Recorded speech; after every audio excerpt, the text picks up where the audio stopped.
नमस्कार साथियों, मैं doctor Arpita Chaudhary, associate professor psychology. आज आपसे बात करूंगी नॉर्म्स के बारे में। मेरे जो वीडियो सीरीज़ चल रही है उसमें अपन बात कर रहे हैं टेस्टिंग की। परीक्षण कैसे बनाया जाता है, परीक्षण के क्या क्या इम्पॉर्टेंट कैरेक्टरिस्टिक्स होती हैं, और उसकी फिर डिटेल में अपन ने रिलायबिलिटी क्या होती है, वैलिडिटी क्या होती है, और उसी कड़ी में आज हम बात करेंगे नॉर्म्स की। नॉर्म्स, जिसको हम मानक कहते हैं। मानक क्या है, क्या तो इसका अर्थ है, क्या उसकी इम्पोर्टेंस है, और किस तरह से मानक बनाए जाते हैं, इसके बारे में अपन इस वीडियो में बात करेंगे। So let's begin.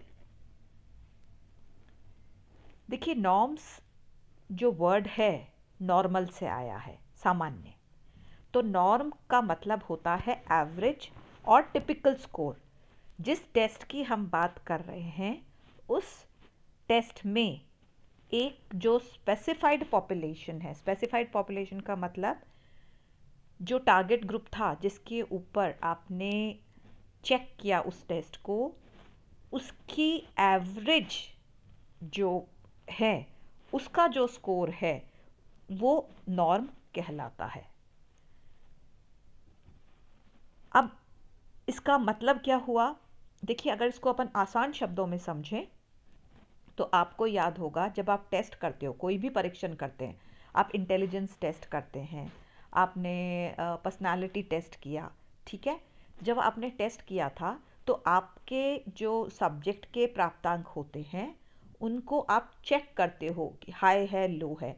तो जिस टेबल से जो आप चेक करते हो वो नॉर्म्स होते हैं, ठीक है। मतलब इसका अर्थ ये हुआ कि नॉर्म्स हमें आंकड़े प्रदान करते हैं तुलना करने के लिए, ठीक है ना। तभी तो हम बता सकते हैं कि हमारा जो सब्जेक्ट है वो कहाँ स्टैंड कर रहा है।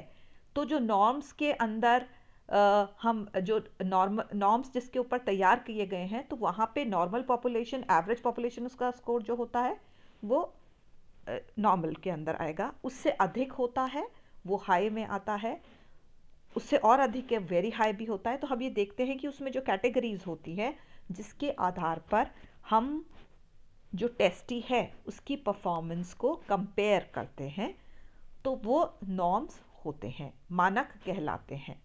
आई hope it is clear to you now. और ये जो मानक हैं, जैसे मैंने कहा, ये हमें तुलना करने में मदद करते हैं। तभी तो हमको पता चलता है कि हमारा जो टेस्टी है जिसके ऊपर आपने टेस्ट किया वो कहाँ स्टैंड करता है।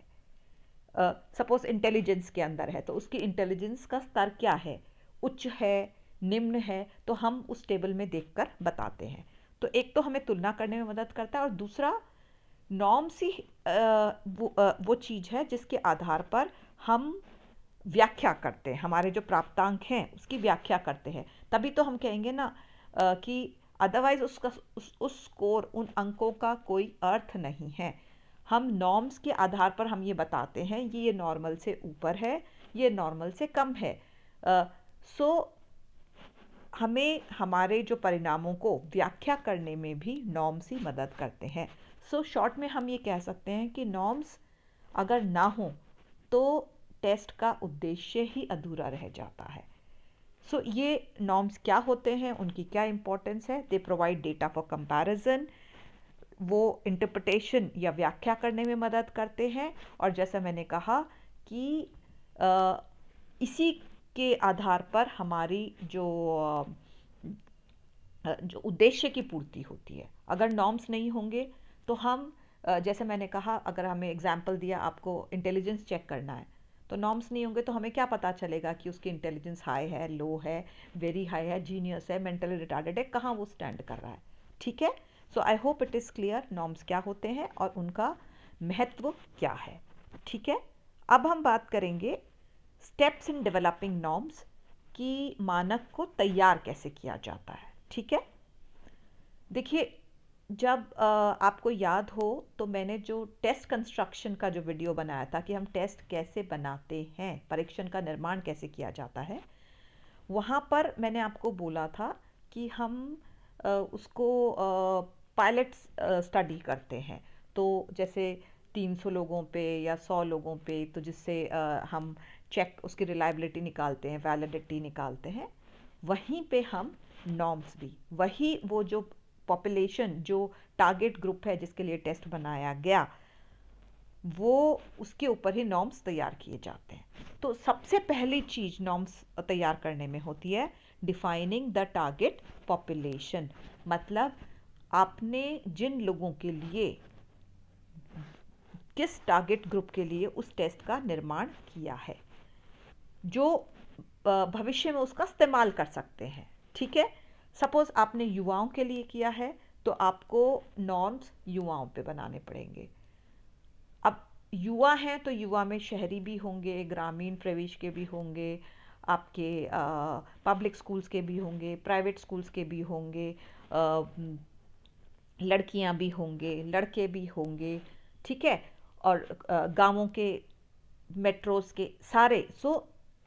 सबसे इम्पॉर्टेंट ये है कि जो आपका टारगेट ग्रुप है उसको हमको पूरा रिप्रेजेंटेटिव उसको रिप्रेजेंट करना है। ठीक है, सबसे पहला स्टेप जैसे मैंने कहा, you have to define the target population, किसके लिए हम टेस्ट बना रहे हैं। और जब आपने टारगेट पॉपुलेशन, जैसे मैंने कहा युवा है या छोटे बच्चे हैं या मिडिल एज है, तो आपने पहले टारगेट पॉपुलेशन एंड देन उसको रिप्रेजेंटेटिव बनाना है। ठीक है, जैसे अपन एक एग्जांपल लेंगे, जैसे टॉफल एक बहुत कॉमन टेस्ट होता है, लाइक, तो बट टॉफल का फुल फॉर्म क्या होता है? Test of English as foreign language.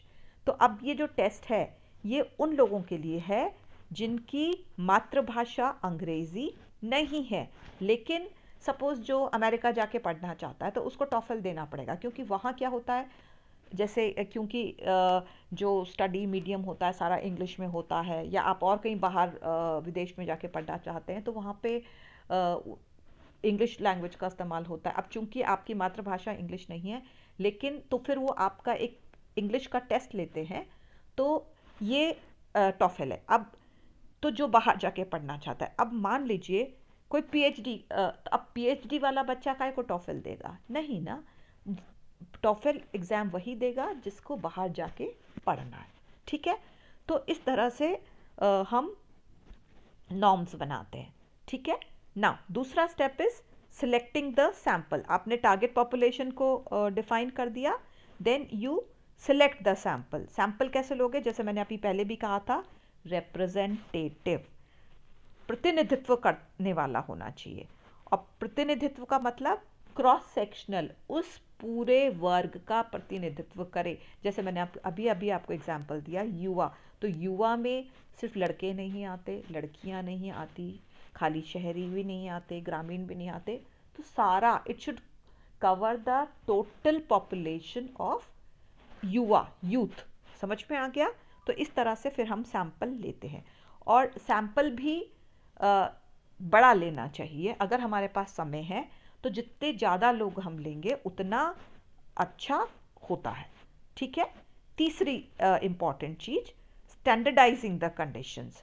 जब आपने टारगेट ग्रुप कर लिया, आपने सैंपल ले लिया, रिप्रेजेंटेटिव सैंपल को, फिर उस टेस्ट को आप लोगों पर करते हो। बट जब करते हैं तो उस समय स्टैंडर्ड कंडीशंस का मतलब है सबके लिए समान, जैसे उचित, क्योंकि हम देखिए मनोवैज्ञानिक जो स्थितियां हैं हमको उनका ध्यान रखना पड़ता है। हम ये देखें, वातावरण शांत होना चाहिए, बहुत ज़्यादा शोरगुल नहीं होना चाहिए, बहुत अंधेरा कमरा नहीं होना चाहिए, प्रॉपर वेंटिलेशन होना चाहिए। ठीक है, और जिससे कि हम प्रॉपर कंपैरिजन कर सकें। हम मान लीजिए जैसे मैंने कहा 400 लोगों पे किया, तो 100 लोगों पे तो आपने बहुत अच्छे माहौल में किया, 100 लोगों पे आपने बिल्कुल गर्मी में अंधेरे में किया, तो हम कंपेयर नहीं कर सकते बिकॉज उनकी कंडीशंस सेम नहीं है। ठीक है, सो स्टैंडर्ड यूनिफॉर्म कंडीशंस होनी चाहिए, समान कंफर्टेबल कंडीशंस होनी चाहिए, जिससे कि हम उसका प्रभाव देख सकें। ठीक है, और ये जब फिर उनके ऊपर कर लिया जाता है और उसके आधार पर मानक तैयार कर लिए जाते हैं। तो ये तो था नॉर्म्स क्या होते हैं और कैसे बनाए जाते हैं। आई होप आपको समझ में आ गया होगा। थैंक यू सो मच, और आगे भी मेरे वीडियोस देखते रहें for types of norms. Thank you.